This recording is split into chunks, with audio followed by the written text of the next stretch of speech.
no es tan complejo como supone. Siempre hay puntos finos que lógicamente pues están en manos de los expertos, como son los cardiólogos.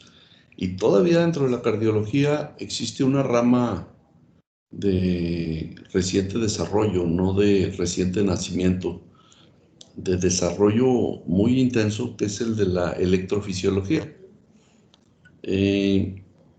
Debo mencionar que prácticamente en la República Mexicana surge un instituto que es el Nacional de Cardiología, que por allá del primer tercio del siglo pasado, en la década de los 30 o 40, pues tuvo su máximo esplendor y de ahí en adelante se volvió un referente en la cardiología a nivel mundial, al punto de que mucha gente de otros países venía y se preparaba en cuestiones cardiológicas en México. Una de las cosas que más comúnmente, vamos a decir, elogiaban de la cardiología naciente en México era el desarrollo de la parte de la electrofisiología. ¿Quién iba a pensar que pues ahora eso es una parte importantísima de la cardio? La cual en las subdivisiones de la cardiología está dividida en la ecocardiografía, o sea, hay especialistas en puro ecocardiograma, en la cardiología intervencionista, que es muy ambiciosa, porque con mínima invasión es capaz de corregir defectos estructurales del corazón, o bien abrir arterias, cerrar defectos congénitos, ampliar el área de paso de las válvulas, tanto la aorta como la mitral, cosas que antes necesitaban prácticamente abrir el tórax y de alguna manera hacer que el paciente tuviera una recuperación más lenta y más dolorosa, incluso sujeta a múltiples riesgos. Y ahora no, ahora se meten a través de una arteria, meten catéteres y son capaces de hacer todo eso. La corrección de defectos estructurales de nacimiento o adquiridos en las personas. Y por último, la electrofisiología, que tiene mucho que ver con el electrocardiograma. El electrocardiograma de plano a algunos nos espantaba desde la época de estudiantes, pues porque nos lo ponían como muy complejo y yo voy a tratar de ser muy simple en lo que les voy a compartir. De hecho, esta preparación la hice para un curso que preparó la Sociedad de Alumnos en la parte de difusión de conocimientos adicionales a lo que se imparte en los cursos normales de la facultad. Me pidieron que colaborara y pues ahí estuvimos hace poco más de un mes.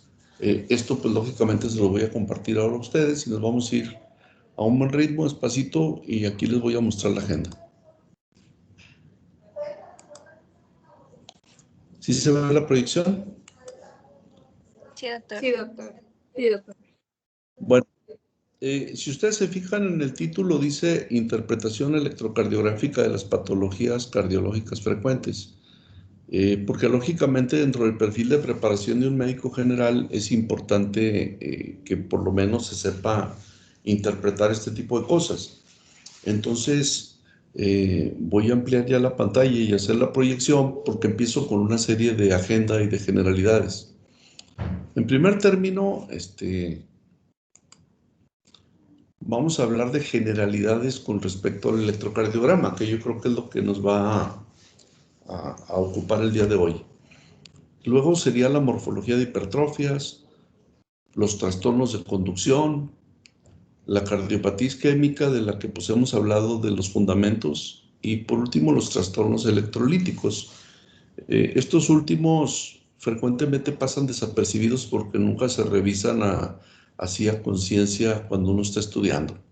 Ya cuando nosotros estamos en la especialidad, pues sí, nos traen de carrilla y de encargo todos los días checando los niveles de potasio, de calcio, de magnesio de los enfermos y luego viendo las alteraciones electrocardiográficas que ocurrían y que se nos pasaron de noche, ¿verdad?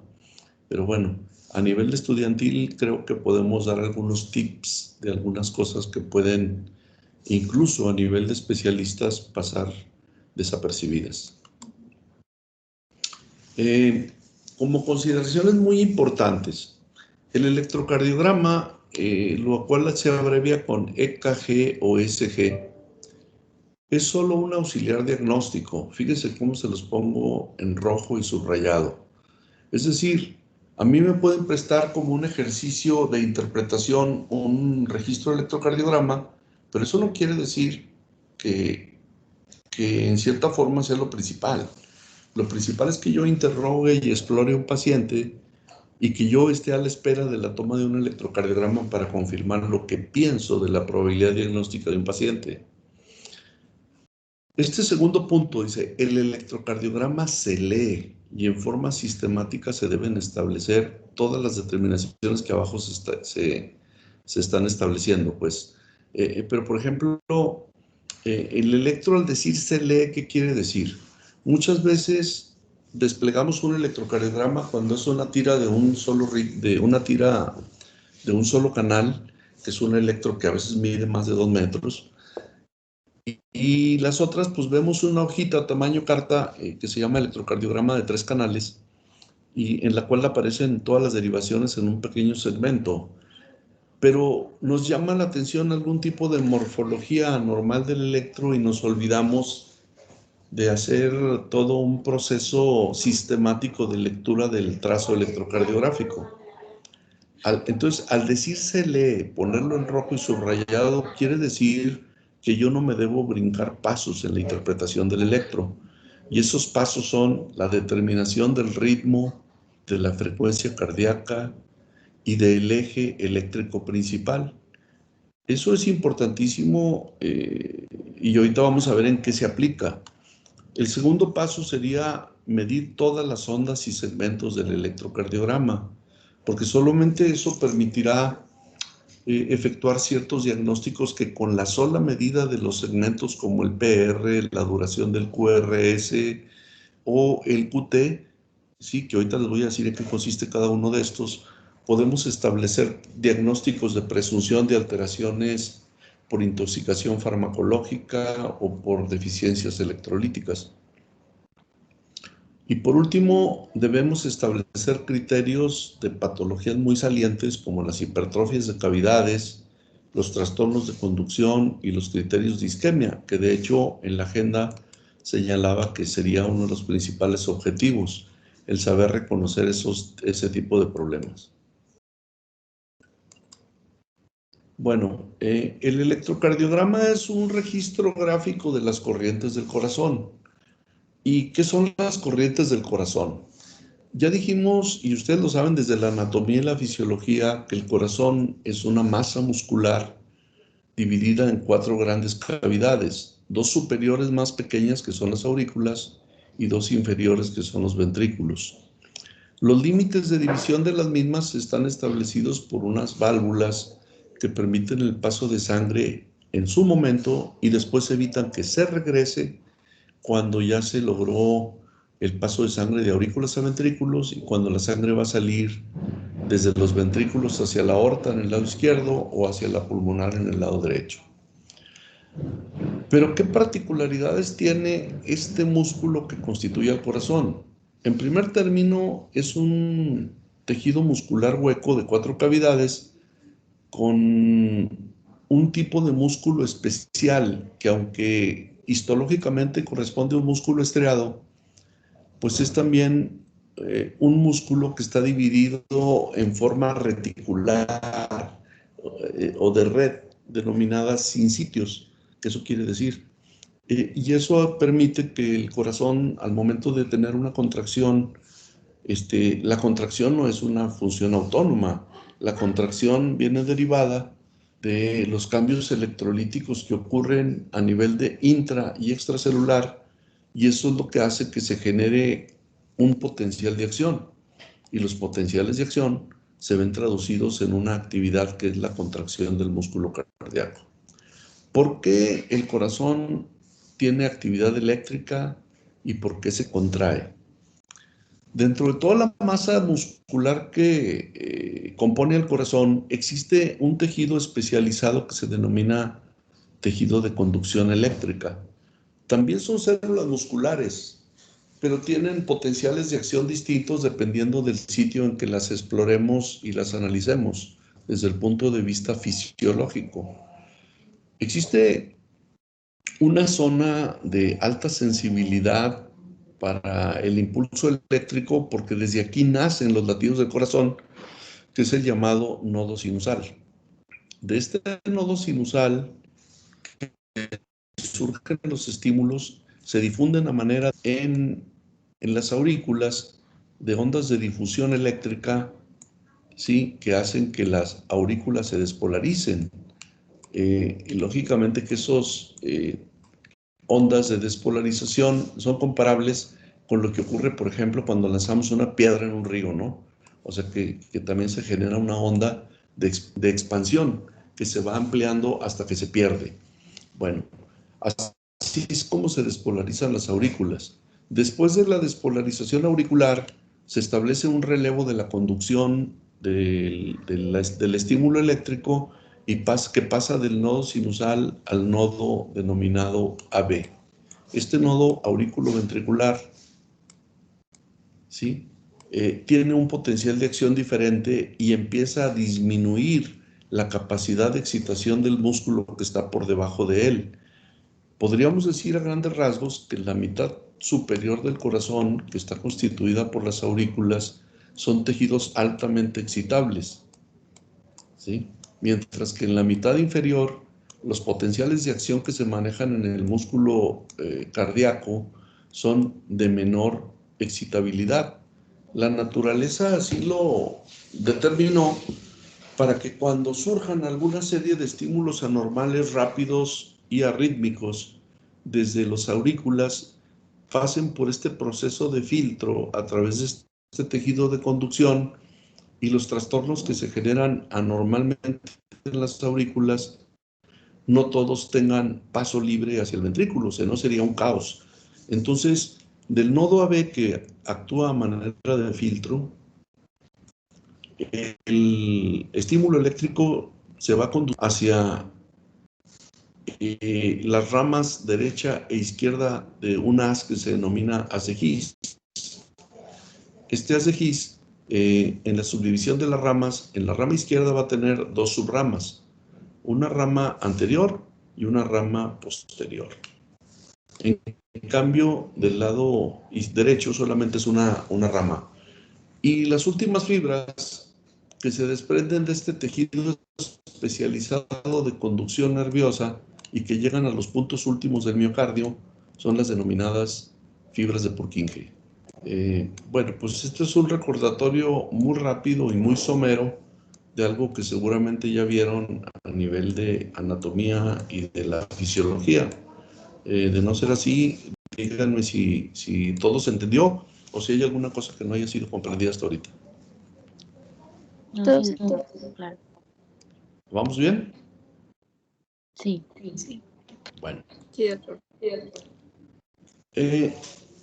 Esto es importante porque es en un trazo hecho así en forma gráfica, no es un trazo verdadero o real. Sirve para ejemplificar con las barras de distinto tono lo que vienen siendo las distintas ondas que componen el electrocardiograma y los segmentos del electro. Es importante saber que para esto se necesita que el electro sea registrado en un papel especial. Ese papel especial, en la mayor parte de los aparatos actuales, es un papel termosensible que es cuadriculado y ese cuadriculado está de 1 milímetro, ¿sí? Si se fijan, aquí está, esto es 1 milímetro en forma cuadrada, ¿sí? O sea, 1 milímetro de altura, 1 milímetro de espesor.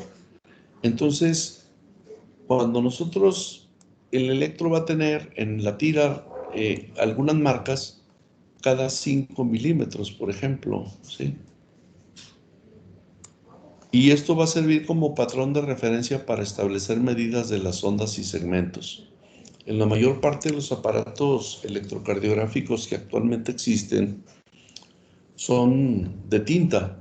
Antiguamente era una pajilla eléctrica que se movía para hacer el trazo conforme recibía órdenes eléctricas transmitidas desde el paciente a través de electrodos que se colocan estratégicamente en puntos específicos del paciente, que a lo mejor también eso lo vamos a tener que repasar.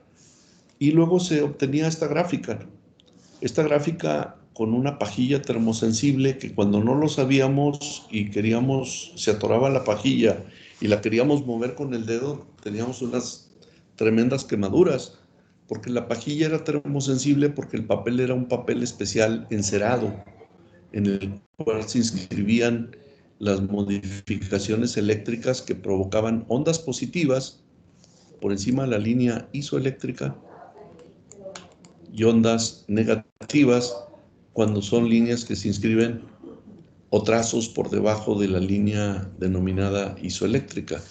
Entonces, por eso es conveniente que ese papel en el cual se inscriben los electrocardiogramas sea un papel especial y graficado.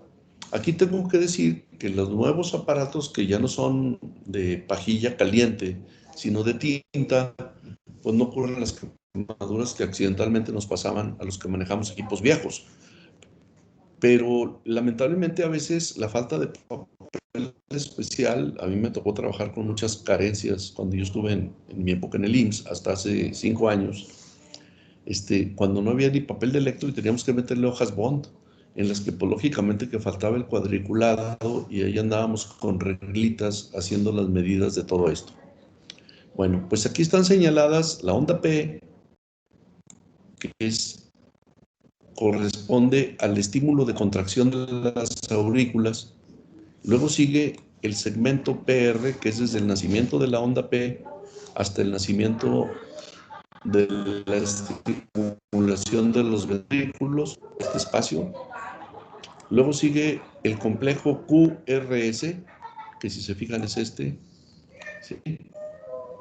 Y luego el segmento ST, que está medido desde el cúspide de la onda S hasta el final de la onda T.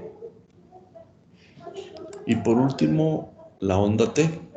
¿A qué corresponde el QRS? Pues corresponde a la fase de despolarización de los ventrículos, mientras que la onda T corresponde a la repolarización ventricular, a un periodo de reposo en que la fibra vuelve a alcanzar carga eléctrica, la fibra muscular del corazón, para volverse a contraer. Si nos regresamos un poquito, aquí está visto en forma gráfica, con los colores, la onda P, el segmento PR,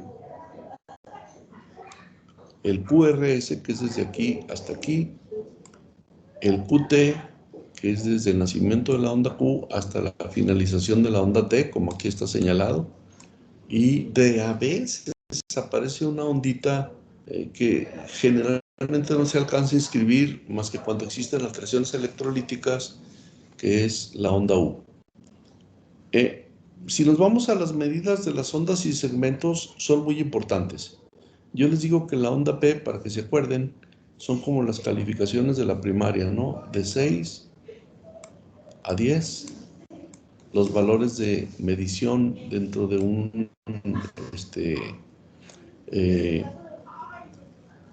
papel graficado de electrocardiograma. El PR normalmente mide desde punto 12, bueno, acá también arriba es punto 0.6, de 0.6, ¿sí?, a 10. Y aquí desde 12 a 21. El QRS normalmente igual que la onda P es de 0.06, perdón, es 0.6 aquí. Y estamos hablando de centésimas de segundo. Y aquí el QRS es de 0.06 hasta 0.10 de segundo, ¿sí?, en forma normal. Y el QT no tiene una medida fija, es variable y va a depender fundamentalmente de la frecuencia cardíaca que el paciente tenga. Por eso no le puedo señalar un valor preestablecido. Entonces, Aquí está la duración de los segmentos. Bueno, aquí yo les puse punto 21 de segundo, pero casi nadie toma en cuenta eso y lo cierran en punto 12 a punto 20 el intervalo PR. Les voy a empezar por poner un ejemplo. Si nosotros no leemos el electro y hacemos la medición de los diferentes segmentos, ¿sí?, y de las ondas que el electrocardiograma produce al ser graficado en un papel especial, se nos van a pasar diagnósticos. Por ejemplo, el segmento PR, si dura más de punto 20 de segundo, podemos tener un diagnóstico que frecuentemente pasa desapercibido, que es el bloqueo AB de primer grado. ¿A qué se refiere uno cuando habla de bloqueo AB de primer grado? Que por alguna razón farmacológica o degenerativa, el impulso eléctrico que debiera surgir aquí para formar el tiempo que se tarda la onda eléctrica en expandirse de las aurículas a los ventrículos, que es el PR, ¿sí?, se está retardando y está midiendo más de 0.20. A eso es a lo que me refiero con un retraso en la conducción eléctrica, que si yo no efectúo esa medida, se me va a pasar. Y al pasarse, pues lógicamente no voy a hacer un diagnóstico simple, elemental, que sería que existe algún fenómeno que está provocando un bloqueo del paso de la onda eléctrica entre aurículas y ventrículos. Esto simplemente es para que se den cuenta cómo si yo no hago esas mediciones, se me va a pasar un diagnóstico muy elemental, ¿sí? Entonces, con esto enfatizo que el electrocardiograma se debe leer, ¿sí?, que debemos medir todas las ondas y segmentos y correlacionarlas con los valores que establece este papel graficado, ¿sí? Lógicamente que un cuadrito de un segundo equivale a 0, ay, ya no se ve eso, 0.04 de segundo, ¿sí? Este espacio, eso vale. Entonces, pues ya, por ejemplo, aquí que vemos que mide 1, 2, ¿sí?, 2,5 cuadritos la onda P, pues estamos viendo que mide 0.10 de segundo. Y es una onda P de medidas normales. Bueno, hasta ahorita, si se fijan, hemos hablado de puras medidas de duración en tiempo. Pero ¿qué pasa cuando hacemos medidas de los segmentos y ondas del electrocardiograma por su profundidad o por su altura? Ahí ya se está hablando de que el papel en sentido horizontal tiene una unidad de tiempo. El papel normalmente, el equipo de electrocardiografía se calibra para que corra a una velocidad de 25 milímetros por segundo. Y eso es lo estándar a nivel mundial. Si tú quieres hacer un experimento y hacerle al paciente la toma de un electrocardiograma con una velocidad del electro diferente, entonces vas a tener que hacer el señalamiento de que tomaste el registro con una cantidad mayor de velocidad. No sé si se entendió eso. O sea, el electro debe correr así a 25 milímetros por segundo, y estas medidas están estandarizadas en la duración de las ondas y segmentos de velocidad a la que corre el papel del electro, 25 milímetros por segundo. Entonces, en el sentido netamente horizontal, el electro, pues, en el sentido horizontal está hablando de, ¿sí?, y todos los valores que hasta ahorita hemos dicho están relacionados con la velocidad a la que corre el papel. En sentido vertical, estamos hablando de voltaje, ¿sí?, con el tiempo que se tarda una onda eléctrica en recorrer las cavidades del corazón, dependiendo del grosor de las mismas. Se tardará más una corriente eléctrica y un potencial de acción en un músculo cardíaco grueso que en un músculo cardíaco delgado, ¿sí? Entonces, estas medidas en voltaje, ¿sí? Pues lógicamente cada cuadrito, si dijimos que era 0% en sentido horizontal, en sentido vertical, corresponde a 0.1 milivoltio, ¿sí?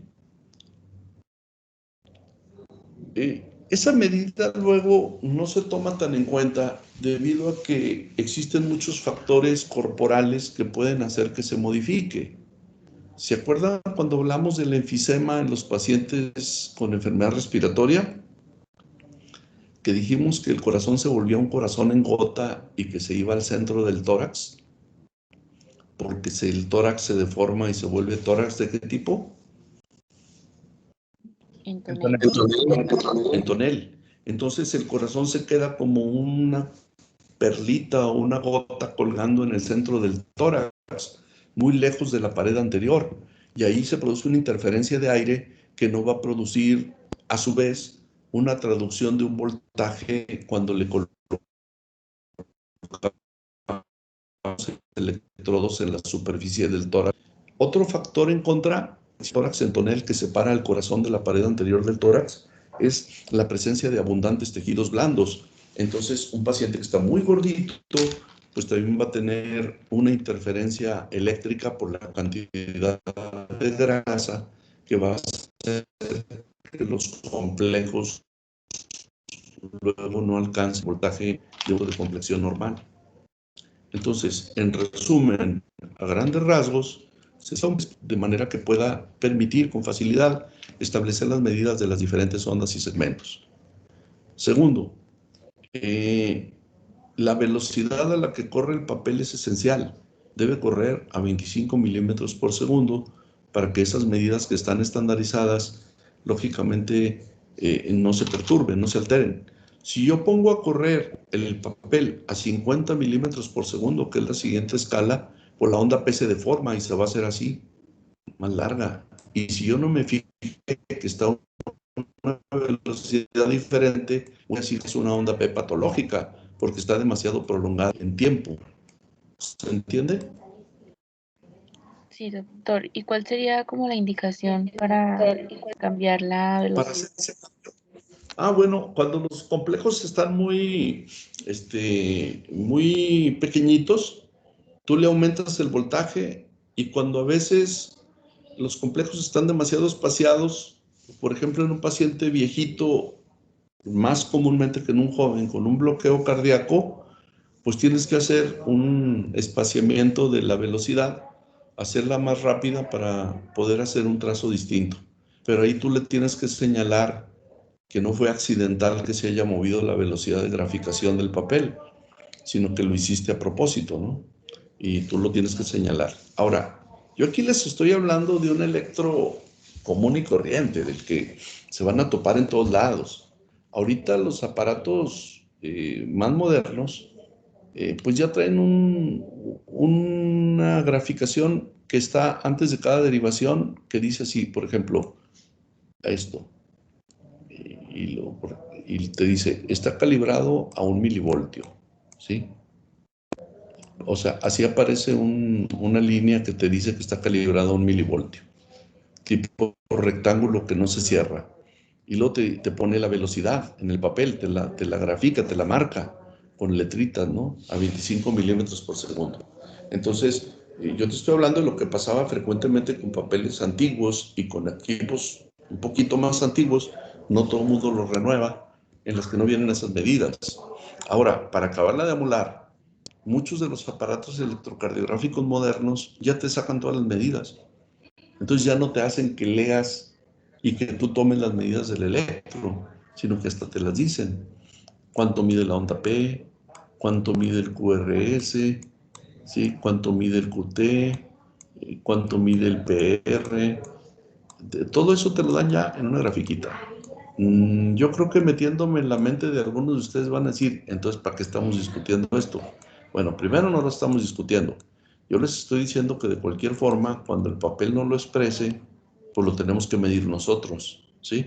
Pero hay muchos electros que ya te miden eso y te miden otra cosa, que es el coco de muchos de nosotros, que es establecer el eje eléctrico, ¿sí? Que también es una medida que a veces mucha gente dice, bueno, ¿y para qué sirve medir el eje eléctrico? ¿Hacia dónde se conducen la mayor parte de las corrientes eléctricas que el corazón fabrica? ¿Sí? Bueno, pues hay equipos modernos que ya te miden el eje de la onda P, el eje del complejo QRS, el eje de la onda T, ¿sí? Y ya te lo dan. Entonces, pues te evitan el que tú tengas que hacer los cálculos del eje eléctrico. Pero bueno, eh, y si no los tenemos, pues tenemos que aprender a hacerlo, ¿no? Entonces, aquí hablo de medidas de las ondas, aquí hablo de medidas de segmentos y aquí hablo de algo que se llama eje eléctrico. Que de todas formas, les voy a decir a grandes rasgos cómo se calcula. ¿Hasta aquí alguna duda o pregunta? No, doctor. Todo bien, doctor.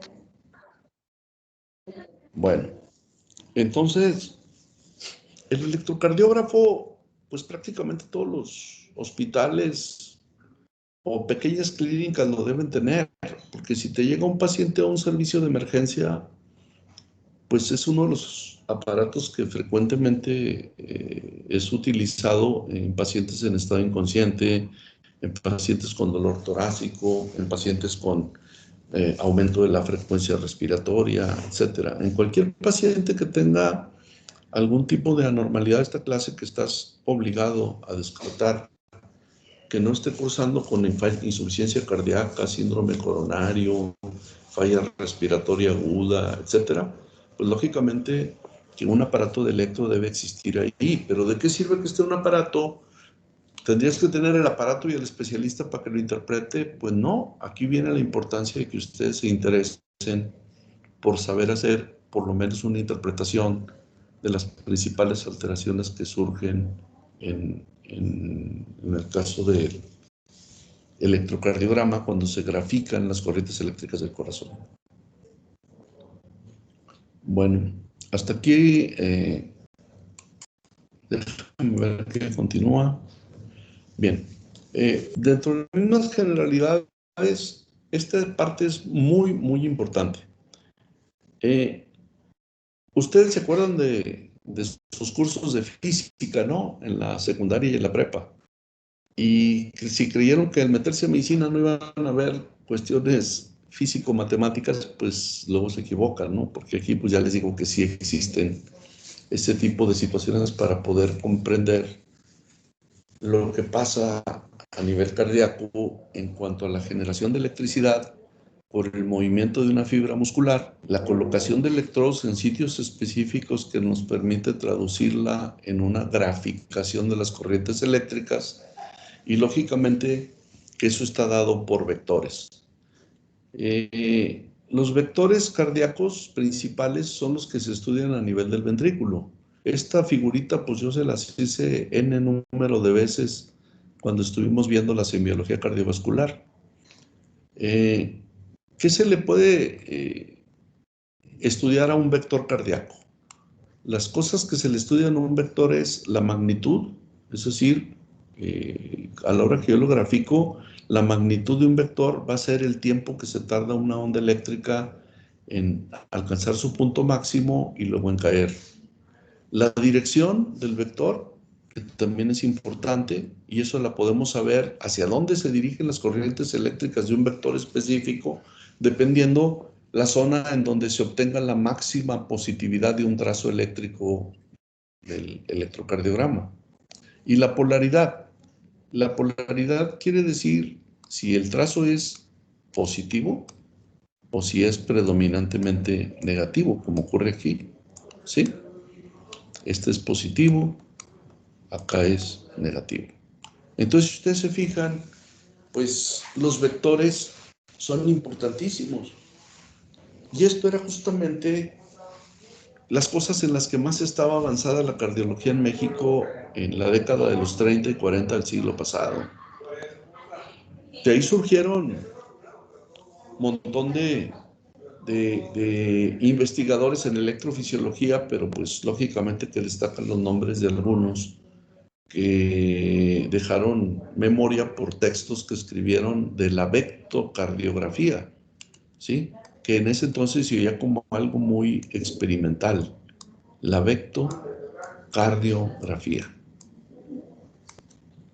que a final de cuentas, pues es lo que ahora nosotros vemos interpretado, inscrito en un papel por una corriente eléctrica que se grafica, que no es más que traducir un vector en una gráfica.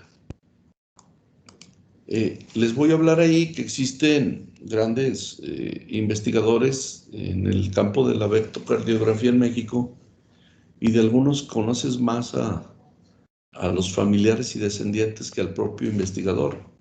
Hablo de un doctor que se llamó Demetrio Sodi Pallares.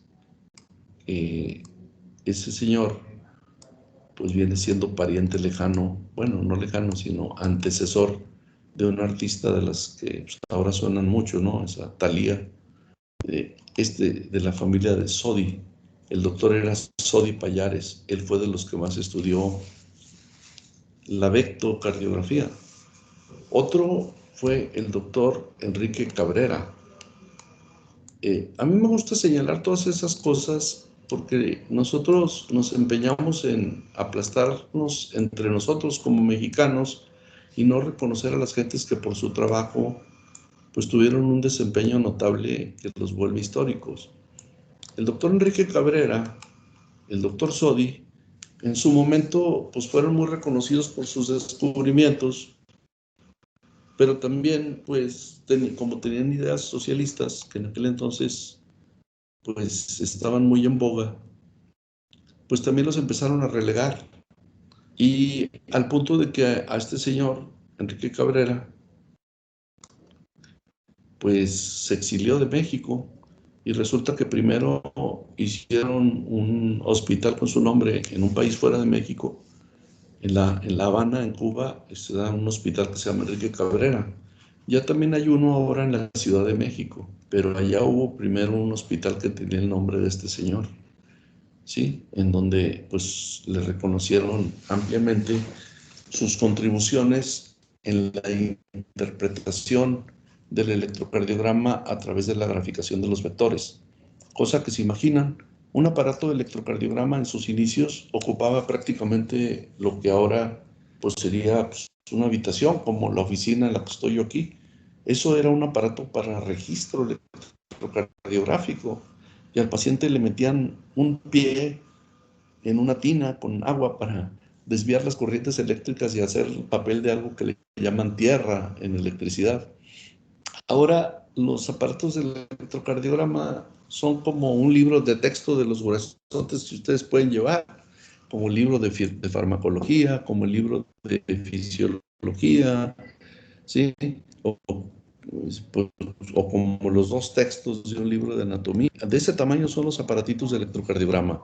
Y muchos de esos progresos en poder hacer este tipo de graficación de corrientes eléctricas, pues ha sido por las contribuciones de los alemanes y de los orientales, que fueron los primeros en crear aparatos de tamaño más pequeño y portátiles y de fácil maniobrabilidad, a diferencia de los primeros aparatos de electrocardiografía.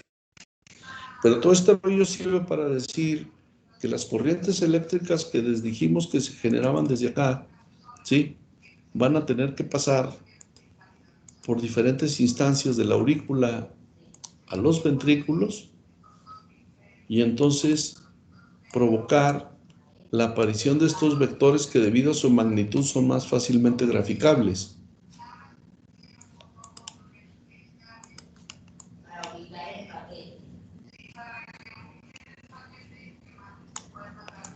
Esto es importantísimo. Si entienden bien esto, una de las partes de la agenda que se llama trastornos de conducción va a ser muy sencilla de entender. Bueno, cuando la onda eléctrica que viene desde las aurículas llega por el haz de Higgs hasta la producción la subdivisión de dos ramas, una rama posterior y una rama anterior en el lado izquierdo, y en el lado derecho una sola rama, ¿sí? Se difunde la onda eléctrica. El primer vector que aparece, pues es lógicamente por razón lógica, porque por aquí viaja el sistema de conducción, es ese vector denominado vector 1, que a grandes rasgos podríamos decir que ese vector 1 se ocupa de despolarizar el tercio superior del septum. ¿Sí lo ven? Ese es el vector 1.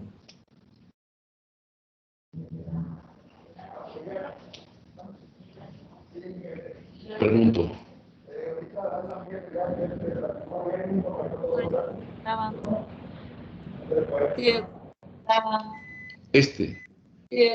Ese es el vector 1 y se encarga de despolarizar el tercio superior del septum. Luego sigue un vector de gran magnitud, que es este, ¿sí? Que es el vector 2, que es el de la despolarización masiva del ventrículo izquierdo, que si se fijan, pues es un ventrículo que tiene mucho más masa cardíaca que el ventrículo derecho. La naturaleza lo dotó de una mayor masa cardíaca para poder vencer las presiones a nivel de la aorta y presiones sistémicas que son superiores a las presiones pulmonares. En cambio, el ventrículo derecho, pues es un ventrículo de menos dimensión en cuanto al grosor de la capa muscular.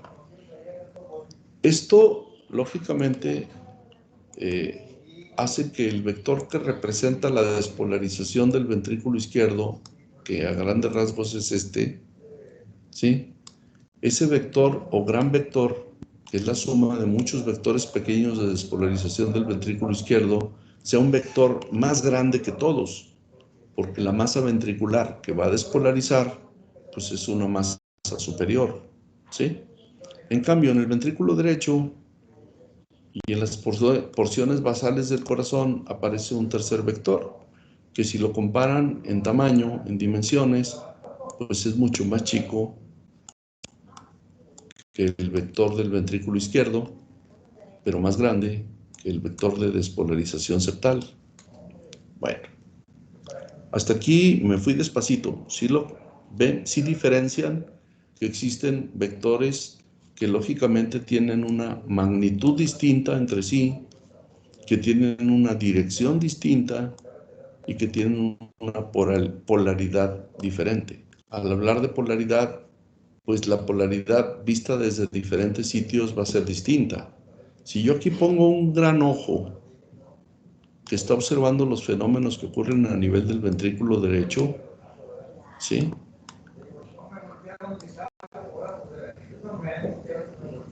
Y otro ojo grande que visualiza los fenómenos que ocurren a nivel del ventrículo izquierdo, que sería aquí. Bueno, ahí van a disculpar el ojo, ¿eh? Y aquí finalmente otro ojo que se encuentra a nivel del septum y que va también a observar los fenómenos que ocurren desde este sitio. Es muy importante. A ver, voy a tratar de explicarme.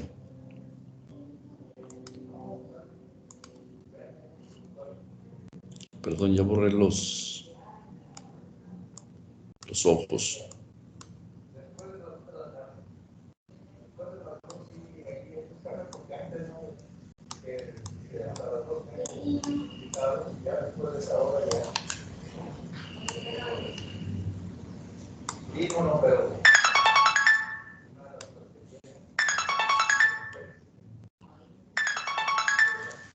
Perdón. Bueno.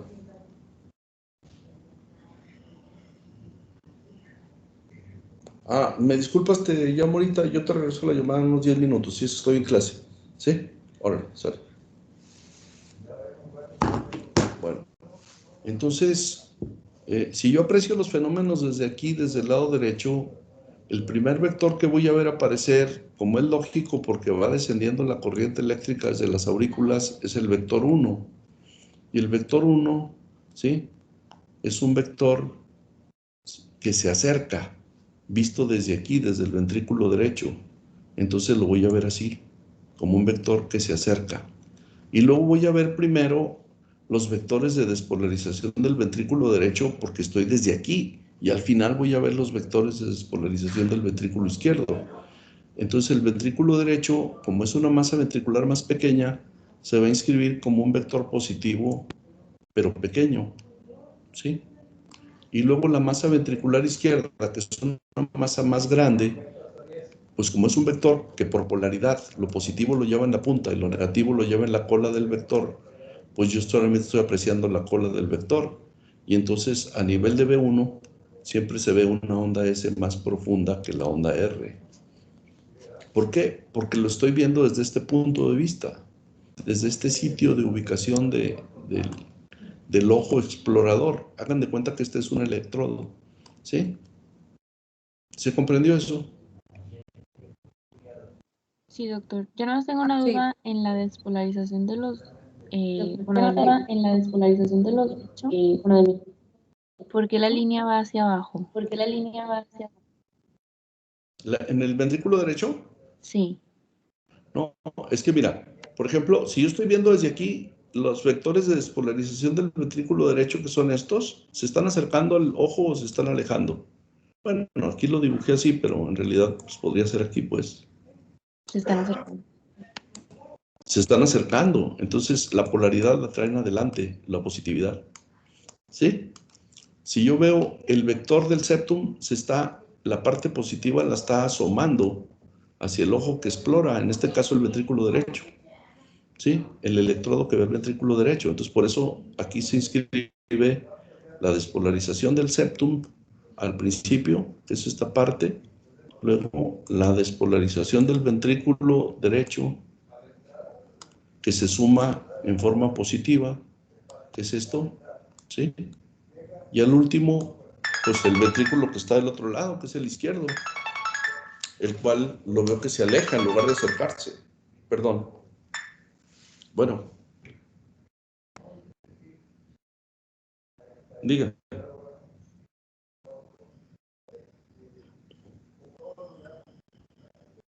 A ver, yo ahorita le regreso la llamada porque estoy en clase, ¿sí? Permítame 10 minutos, ¿sí? Sí. Entonces, la despolarización del ventrículo izquierdo, cuya polaridad se aleja en lugar de acercarse, a diferencia de esta y esta, ¿sí? Pues la voy a ver como más negativa, pero como es un vector de mayor magnitud, por eso se inscribe de esta manera. ¿Hasta ahí sí nos ubicamos más? Sí, Bueno, ahora me voy a ir hasta el otro extremo. Si yo estoy viendo desde el lado izquierdo, voy a ver un vector de despolarización del perdón, del septum que se aleja o se acerca. Se está dirigiendo hacia la derecha. Entonces, ¿qué me va a enseñar? ¿La parte negativa o la parte positiva? negativa. La parte negativa, esta. Entonces, cuando yo veo el mismo complejo desde el lado izquierdo, lo voy a ver al contrario. Primero una parte que se aleja, que es la despolarización septal, pero luego voy a ver primero los fenómenos del ventrículo izquierdo y entonces se va como un vector predominantemente positivo y luego voy a ver la despolarización del ventrículo derecho porque está al más lejano visto desde aquí que al contrario de lo que vimos en este sitio y entonces aquí se va a inscribir la despolarización del ventrículo derecho de esta manera, ¿sí? De manera que vemos una onda Q, que la representamos como una Q minúscula, una gran onda R, que es la despolarización del ventrículo izquierdo, vista desde el lado izquierdo, una pequeña onda S, que corresponde a la despolarización que se aleja del ventrículo derecho. ¿Se entiende? O sea, aquí les señalé a propósito las vistas desde puntos muy diferentes. ¿Qué se ve desde el lado izquierdo? El mismo fenómeno desde el lado derecho y desde el lado izquierdo. ¿Sí? Sí, doctor. ¿Qué ocurre si en cambio estoy en un punto neutro, como aquí? Desde la punta del corazón a nivel del septum. Pues que aquí voy a ver lo que en el electrocardiograma normalmente se pinta de la siguiente manera, ¿sí? Un complejo que se acerca, que es la despolarización del ventrículo derecho y del septum, y un complejo que se aleja, que es la despolarización del ventrículo izquierdo. Bueno, aquí lo puse aquí, pero está a este lado, pues, ¿sí? Y entonces voy a ver esto, complejos neutros a nivel de B3, B4. Lo voy a poner aquí ya todo de corridito. Hagan de cuenta que desde la derivación B1, que es la que ve al ventrículo derecho más cerca, le sigue la B2, luego las derivaciones intermedias que están a nivel de la punta del corazón y del septum, B3 y B4, y por último las derivaciones que ven al ventrículo izquierdo, que son B5 y B6, que están más cerca del ventrículo izquierdo.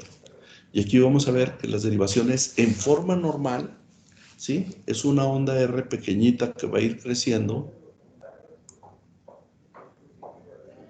con una onda S que se aleja. Doctor, La onda R corresponde al ventrículo. Sí, una pregunta. Bueno, dime. esto me pasó. La B1 y B2, ¿qué era lo que veían? B1 y B2 están viendo la parte que corresponde al ventrículo derecho, porque son los electrodos que están más cercanos al ventrículo derecho. ¿Sí? Sí, y B3 y B4. B3 y B4 en el paciente están en un sitio neutro, a la mitad de camino entre el ventrículo derecho y el ventrículo izquierdo. Por eso los complejos que ahí se inscriben son complejos que se llaman isodifásicos, ¿sí? Y finalmente en B5 y B6, pues vas a ver complejos contrarios a este. O sea, una pequeña onda S, que es la despolarización del septum, una gran onda R, que es la despolarización del ventrículo izquierdo, y una pequeña onda S, que es la despolarización ventricular derecha. ¿Se entiende? Entonces, la onda R va creciendo y la onda S se va achicando, ¿sí? En un complejo electrocardiográfico de un paciente no enfermo, visto desde las derivaciones precordiales. Me brinqué yo algunos aspectos de las derivaciones porque lógicamente que suponemos que eso algo lo habrán visto.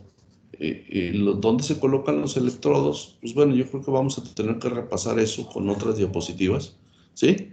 Para que entendamos mejor esto. Ahorita, como estoy hablando de generalidades, y este curso estaba dirigido sobre todo para los alumnos que estaban en quinto año, ¿sí? Perdón, me brinqué pues algunos puntos pues, que en el caso de ellos yo los consideraba como ya solventados. Yo creo que hoy le detenemos aquí y no sé, mañana a lo mejor sí veo algunas otras generalidades del electro con otro material, pero para que vean cómo es la colocación de los electrodos y el porqué de esta progresión de los vectores. Aquí lo que quise ejemplificar era qué ocurría con los electrodos. Los electrodos son como ojos exploradores que ven que se acercan las corrientes eléctricas o se alejan según el punto en el que estén colocados. Yo los ejemplifiqué a manera de ojos que observan cómo se desempeñan los vectores, ¿sí? Doctor, Bueno, pero por el día de hoy aquí lo vamos a dejar. Sí, el ojito que está hasta abajo es el de D3. este, Sí, ese. B3 y B4. Ok. Este, ¿sí? B3 o Ok. B4. Se supone que estos te están observando aquí. Aquí son B1, B2 y acá es B5, B6, ¿sí?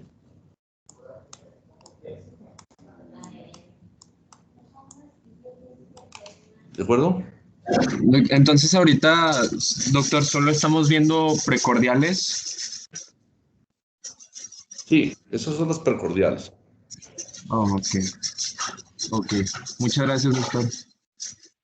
Pero son las mejores derivaciones para explicar por qué se ejemplifican así los vectores, ¿sí? Por eso empezamos viendo esto.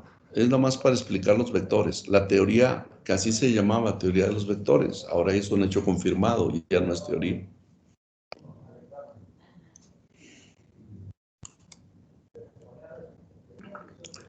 Si se fijan, pues aquí ya está pues, el electrocardiograma visto en las derivaciones precordiales. Pues vean cómo la onda R se ve como pequeñita, que es la despolarización del septum y el ventrículo derecho, y la onda S grandota aquí en B1, ¿sí? Que es la despolarización que se aleja del ventrículo izquierdo. A nivel neutro, B3 y B4, pues son complejos que casi se van haciendo isodifásicos. Igual la onda R de despolarización del ventrículo derecho que la onda S, porque están vistas desde un punto neutro. Y en B5 y B6, visto desde acá, pues vas a ver más el ventrículo izquierdo como una onda R positiva, y en cambio el ventrículo derecho lo estás viendo desde el otro lado, lo vas a ver como una onda S que se aleja por la polaridad, ¿sí? Bueno, este material se lo subí, si quieren volverlo a analizar, ahí lo puse en los archivos, y de todas formas mañana yo creo que voy a poner otra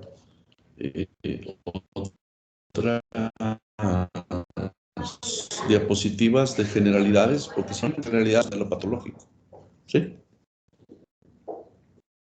Sí, doctor. Bueno, voy a cerrar hoy, el día de hoy la clase. Mañana continuamos, ¿sí? Hasta mañana. Hasta mañana, doctor. Hasta mañana, doctor. Muchas gracias. Por nada.